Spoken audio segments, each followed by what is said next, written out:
Hello student, welcome to the Seflon classes. I am Mohammad Saif. तो जो बच्चों हमारी जो सीरीज चल रही है, फर्स्ट वाला चैप्टर जो है यूनिट एंड मेजरमेंट में, उसमें जो अब नया टॉपिक स्टार्ट होने वाला है वो मेजरमेंट एंड एरर के बारे में बात करेंगे। तो सबसे पहले देखो मेजरमेंट हम बात कर लेते हैं। तो बेसिकली मेजरमेंट क्या है, ये होता है comparison of a quantity with its basic value. जो किसी भी क्वांटिटी की जो हमने बेसिक वैल्यू या बेसिक स्टैंडर्ड हमने जो नॉर्म्स बना रखे हैं उससे हम कंपैरिजन करते हैं। जैसे सपोज करिए हमें मान लीजिए किसी भी कोई भी लेंथ मेज़र करनी है, तो लेंथ मेज़र करने के लिए हम क्या बोलते हैं कि ये 10 मीटर है, ये 5 मीटर है।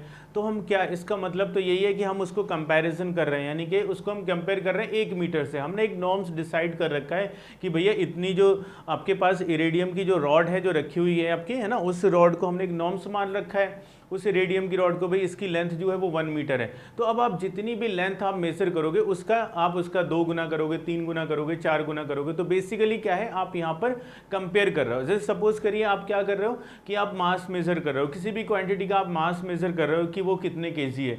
तो आप क्या कर रहे हो, सिंपली वहाँ पर कंपेरिजन कर रहे हो कि ये 1 केजी का कितने टाइम्स है। आपने एक सेट कर रखा है 1 केजी की वैल्यू। तो अब आप सिंपली क्या कर रहे हो, कंपेरिजन कर रहे हो कि भाई ये 2 केजी है, 3 केजी है। सिमिलरली जैसे आप करंट मेजर कर रहे हो, तो आपने आमीटर से करंट मेजर किया, आपने बोला ये 3 एम्पियर है, 5 एम्पियर है। तो वो आपने जो 1 एम्पियर जो बेसिक स्टैंडर्ड आपने सेट कर रखा हुआ है उसका कितना गुना है, यानी कि उससे कंपेयर कर रहे हो कि ये उसके कितने टाइम्स है। तो बेसिकली मेजरमेंट क्या है, बेसिकली कंपैरिजन है। तो इसको लिख भी लेते हैं डेफिनेशन बेटा। इट इज अ कंपैरिजन या measurement is a process. Measurement is a process to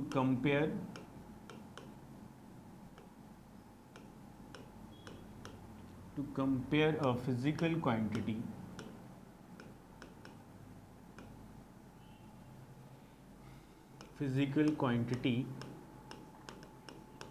with the reference value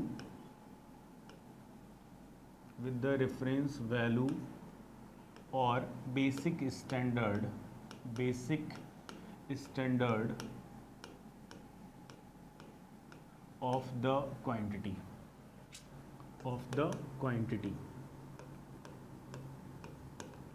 ठीक है। तो जैसे मेजरमेंट आप किसी भी चीज़ का कर रहे हो तो उसमें 2 पार्ट रहते हैं। एक तो न्यूमेरिकल होती है, दूसरा जो है आपके पास यूनिट होती है। जैसे मैंने लिखा यहाँ पर लेंथ में बात कर रहा हूँ, किसी भी चीज़ की मैं लेंथ मेजर कर रहा हूँ या डिस्टेंस मेजर कर रहा हूँ, तो दैट इज इक्वल टू मैंने लिखा 10 मीटर। ओके, तो एक क्या पार्ट है, ये न्यूमेरिकल वैल्यू है आपके पास, और दूसरा क्या है आपके पास, ये यूनिट है जिसको हम बेसिक स्टैंडर्ड बोल रहे हैं। तो यानी कि ये 10 मीटर है, इसका मतलब 1 मीटर का ये 10 टाइम्स है। तो मेजरमेंट इज अ बेसिकली क्या है, कंपैरिजन एक कि कोई भी फिजिकल क्वांटिटी है वो अपने बेसिक स्टैंडर्ड का कितने टाइम्स है। ओके, अब देखो मेजर करते हो किसी भी चीज़ को तो उसके अंदर एरर भी आती है। तो हम बात कर लेते हैं एरर की।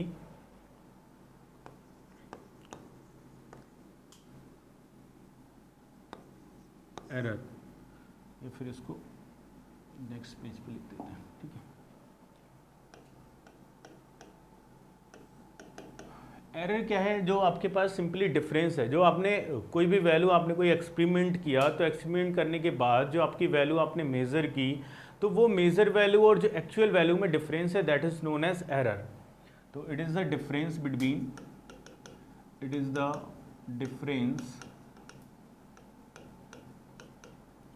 Between actual value and measured value, between measured value and actual value, measured value and actual value,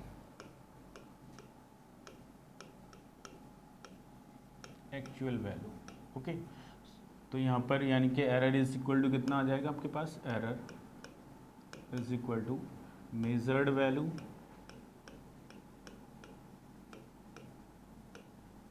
minus actual value.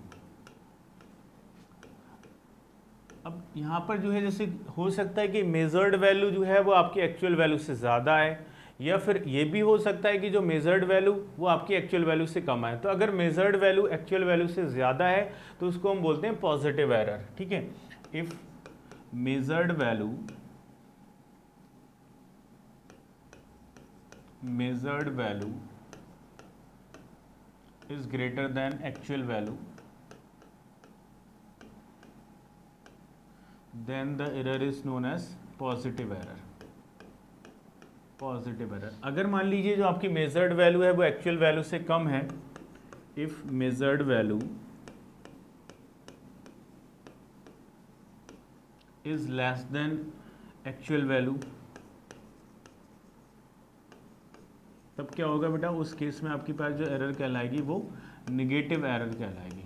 Okay, ये चीज़ भी याद रखेंगे। एरर का क्लासिफिकेशन, ठीक है, हम दूसरे तरीके से भी करेंगे। ये तो तब है आपके पास जब अगर मेजर्ड वैल्यू जो है आपकी एक्चुअल वैल्यू से ज़्यादा आ रही है तो जाहिर सी बात है वो पॉजिटिव एरर आएगी, और कम आ रही है तो वो नेगेटिव एरर आ रही है। लेकिन वैसे क्या होती है एरर, देखो बेटा आपकी एरर जो है वो बेसिकली दो तरीके की होती है।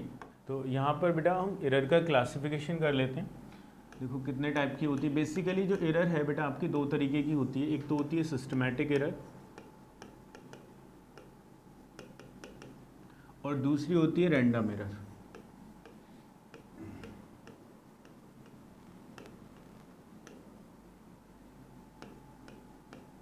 ओके, अब देखो सिस्टमैटिक एरर क्या है। सिस्टमैटिक एरर जो है हमेशा एक ही डायरेक्शन में अकर करती है। अच्छा, एक ही डायरेक्शन में अकर करने का क्या मतलब है? Systematic error always occurs in one direction, मतलब हमेशा अगर किसी भी इंस्ट्रूमेंट से आप कोई मेजरमेंट कर रहे हो बेटा, तो अगर पहली बार में वो जो आपकी एरर है वो पॉजिटिव एरर आ गई, यानी कि जो मेजर्ड वैल्यू है वो एक्चुअल वैल्यू से ज़्यादा आ गई, तो आप उस इंस्ट्रूमेंट से कितनी भी बार आप मेजर करिए कोई भी वैल्यू, जो हमेशा जो एरर आएगी वो आपकी पॉजिटिव एरर आएगी। ठीक है, तो ये हमेशा हमेशा एक ही डायरेक्शन में अकर करती है।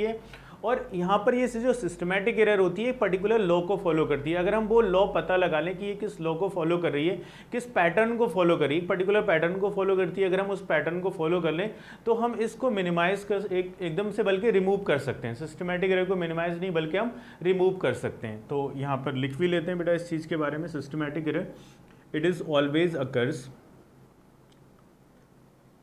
यहाँ पर systematic error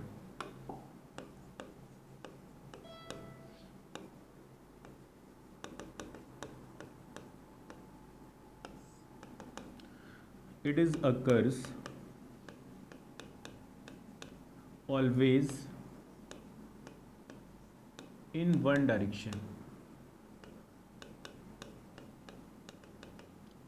Systematic error always, systematic error it is occurs always in one direction, and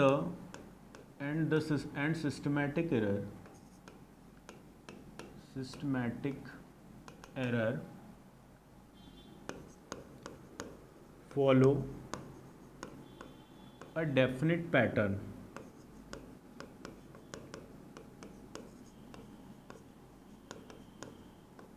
है ना। if we find out the pattern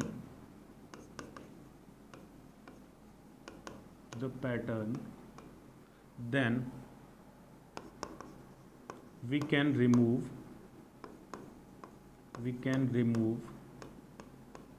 systematic error, we can remove the error।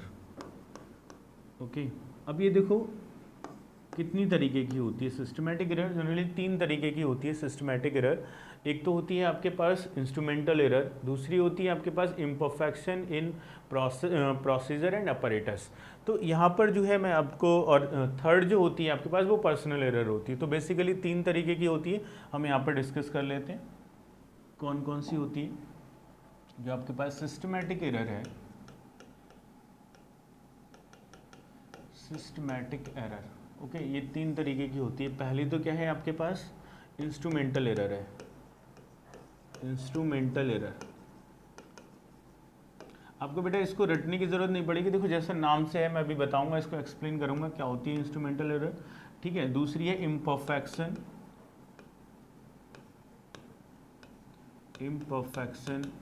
In apparatus,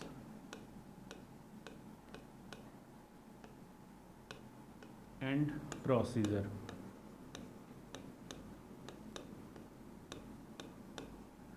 और third one है आपकी personal error.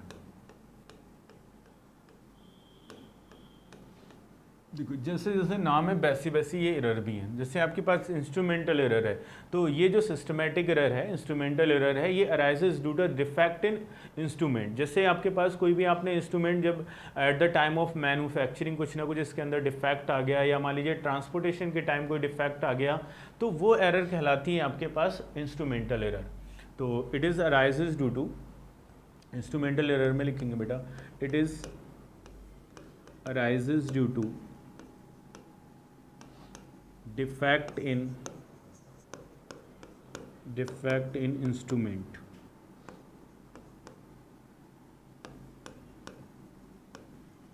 Instrument जैसे for example जैसे vernier callipers में हम बात करते हैं या स्क्रू गेज में बात करते हैं, तो वहाँ पर जीरो एरर। जैसे वर्नियर कैलिपर्स आप पढ़ेंगे, अभी पढ़ाऊंगा मैं आपको, ठीक है। वर्नियर कैलिपर्स क्या होता है, बस सिंपल सा मैं थोड़ा सा आपको बताने की कोशिश कर रहा हूँ यहाँ पर इस तरीके से। जैसे ये है आपके पास वर्नियर कैलिपर्स है, यहाँ पर दो स्केल रहती हैं आपके पास,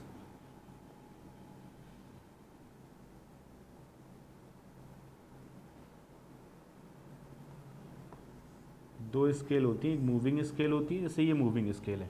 तो यहाँ पर जो है आपके पास, जैसे ये आपके पास ये ज़ीरो है मेन स्केल का, और ये जो ज़ीरो है यहाँ पर, ये आपके पास, मैं ब्लैक कलर से दिखा देता हूँ आपको, ये जो ज़ीरो है बेटा, ये वाला, ये जो ज़ीरो है वो आपके पास जो वर्नियर स्केल है उसका ज़ीरो है। तो ये जो ज़ीरो है आपका, ज़ीरो एरर क्या कहलाती है कि अगर आपका जो ज़ीरो ऑफ मेन स्केल है वो ज़ीरो ऑफ वर्नियर स्केल से कॉन्साइड कर रहा है, जबकि ये दोनों जो हैं वो एक दूसरे से टच कर रहे हैं, यानी कि हम कोई भी चीज़ से मेज़र नहीं कर रहे हैं, उस केस में यहाँ से जो रीडिंग आनी चाहिए वो ज़ीरो आनी चाहिए।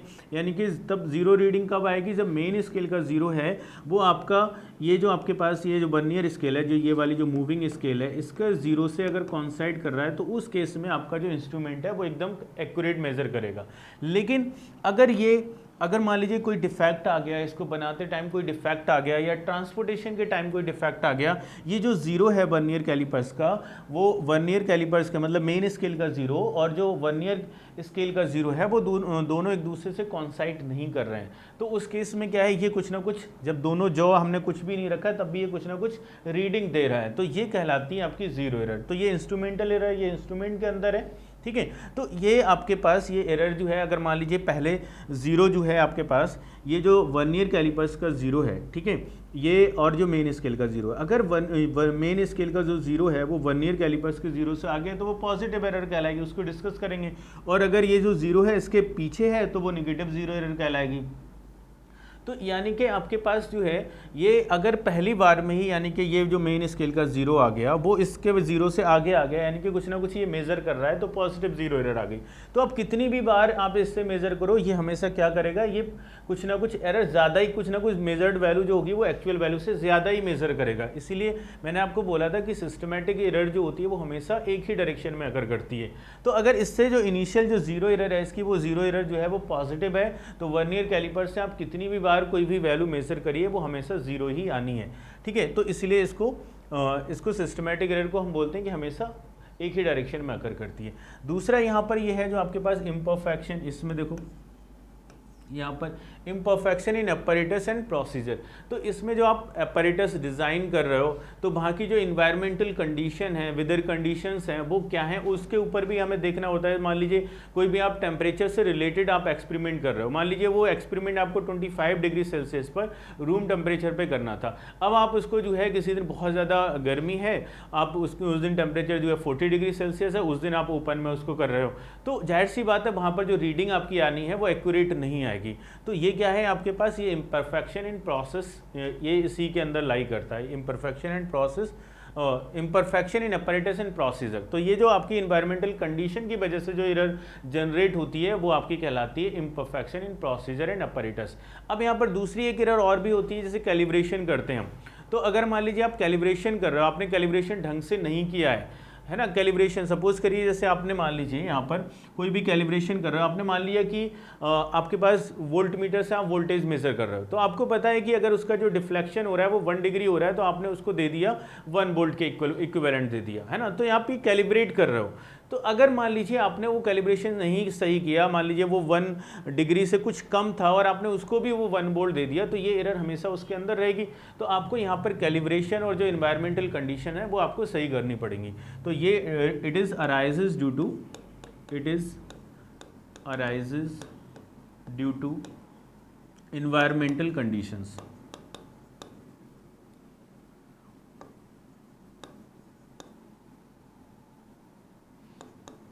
environmental conditions,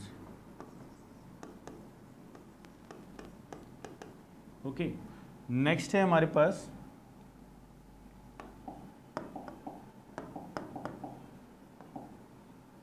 नेक्स्ट है आपकी पर्सनल एरर। देखो ये पर्सनल एरर जो है वो आपका जो एक्सपेरिमेंटलिस्ट है, जो एक्सपेरिमेंट कर रहा है, उसके केयरलेसनेस की वजह से होती है। जैसे एग्जांपल के पैरालैक्स एरर होती है। मान लीजिए जैसे आप अगर कोई भी रीडिंग ले रहे हो, तो जैसे वोल्टमीटर है या आमीटर है, उसकी जो आप रीडिंग लेते हो आपको एकदम परपेंडिकुलरली आपको उसको मेजर करना है। अगर आपने थोड़ा सा इधर से देखोगे तो कुछ और रीडिंग आएगी, अगर आप थोड़ा लेफ्ट साइड राइट साइड से देखोगे तो कुछ और रीडिंग आएगी।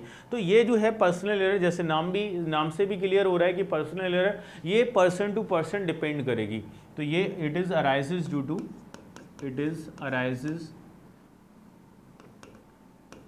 ड्यू टू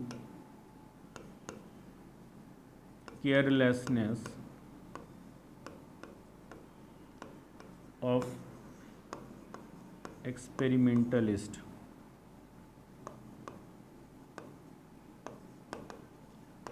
जो भी एक्सपेरिमेंट करने वाला है उसकी केयरलेसनेस की वजह से होता है। For example personal error, for example parallax error क्या होता है भाई? मैंने आपको बताया कि जैसे सपोज करिए आपके पास ये एक तरीके का ये आप रीडिंग ले रहे हो, ठीक है। यहाँ पर आपके पास इस तरीके से ये डिविजन्स है, आपके पास ये है। देखो अगर मैं यहाँ पर जो है, अगर सपोज करिए यहाँ पर मैं ले रहा हूँ ये 1 mm है, या मान लीजिए ये 1 वोल्ट के बराबर है, ये 2 वोल्ट के बराबर है, ओके। तो अगर मैं इधर से लूँगा, यहाँ पर निडल ऐसे करके रख के देखूंगा बेटा मैं, ठीक है। तो अगर मैं इधर से देखूंगा तो निडल कुछ इधर शिफ्ट हुई मुझे नजर आएगी, और इधर से देखूंगा तो किस साइड में शिफ्ट नजर आएगी। यानी कि दोनों के केस में जो रीडिंग आएगी वो डिफरेंट आएगी। आपको पैरालैक्स एरर को मिनिमाइज करने के लिए जो आपको रीडिंग लेनी चाहिए वो एकदम वर्टिकली अपवर्ड से लेनी चाहिए। तो ये जो है आपके पास अगर किसी ने ऐसी उधर रखा हुआ है मीटर, उसने यहीं से बोल दिया अरे इतनी रीडिंग आ रही है, तो जाहिर सी बात है वो रीडिंग एक्यूरेट नहीं होगी, ये केयरलेसनेस की वजह से आती है, ठीक है। तो ये जो है ये वाली जो एरर है आपके पास, ये जो सिस्टमैटिक एरर है एक पर्टिकुलर पैटर्न को फॉलो करती हैं। जैसे यहाँ पर 0 एरर आप पहले इनिशियली कैलकुलेट कर लो, तो अब उसको आप जो है मेजर्ड वैल्यू में से बाद में सब्ट्रैक्ट कर दीजिए, तो आपके पास ये जो एरर है वो रिड्यूस हो जाएगी। यहाँ पर दूसरे वाले कंडीशन में यहाँ पर अगर आपने प्रॉपर तरीके से कैलिब्रेशन किया, जो एनवायरमेंटल कंडीशंस हैं वो आपने एकदम से सही से नोट कर लिए, तब यहाँ पर इस एरर को आप रिड्यूस कर सकते हो। यहाँ पर अगर आप रीडिंग जो है एकदम केयरफुली लेते हो तो ये आपकी जो एरर आ रही है पैरालैक्स एरर, ये भी आप रिड्यूस कर सकते हो, इसको भी रिमूव कर सकते हो। नेक्स्ट है बेटा आपके पास जो नेक्स्ट एरर थी बेटा वो रैंडम एरर थी। अब इसका नाम ही ऐसा है रैंडम एरर, इसका पता ही नहीं चलता कहाँ से आ जाती है सिस्टम के अंदर, है ना, ये हमेशा आती रहती है। इसका ये दोनों डायरेक्शन में अकर करती है ना, it is occur in both direction. Random error occurs in both direction। Both direction मतलब ये पॉजिटिव भी हो सकती है, नेगेटिव भी हो सकती है, यानी कि मेजर्ड वैल्यू जो है आपकी एक्चुअल वैल्यू से ज़्यादा भी होगी और कम भी होगी। तो random error occurs in both direction, है ना। और इसका हमें नहीं पता ये कहाँ से आ जाती है, जैसे आप सेम कंडीशन रखिए, सारी कंडीशन एकदम सेम रखिएगा, लेकिन फिर भी ये एरर आनी ही आनी है। तो इसको रैंडम एरर इसको रिमूव तो कर नहीं सकते, लेकिन इसको मिनिमाइज़ कर सकते हैं। तो इसको मिनिमाइज़ किया जाता है, जितने ज़्यादा आप नंबर ऑफ ऑब्जर्वेशन लोगे फिर उनका एवरेज निकाल लीजिए, तो जितने ज़्यादा ऑब्जर्वेशन होंगे उतनी आप इस एरर को कम कर सकते हो। It can't be remove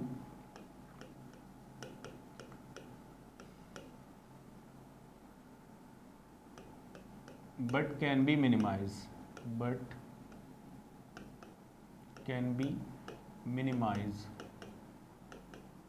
by taking large number of observation। Large number of observation.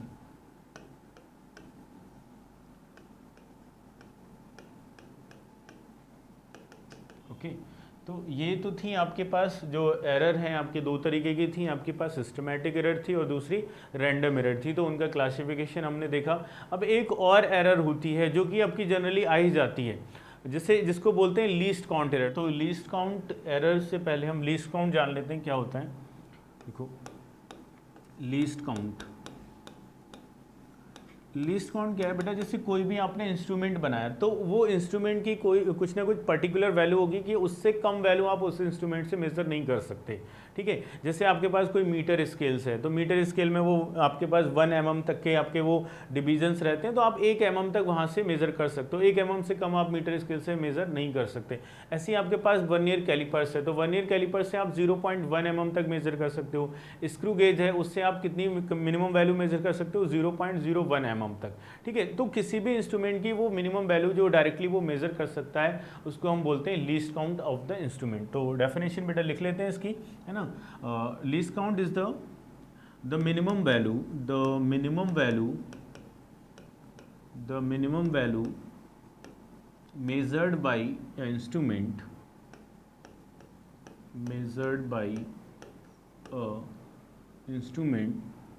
measured by an instrument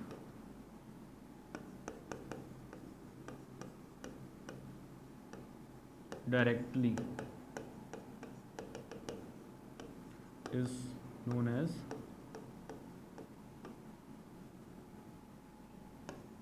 least count of the instrument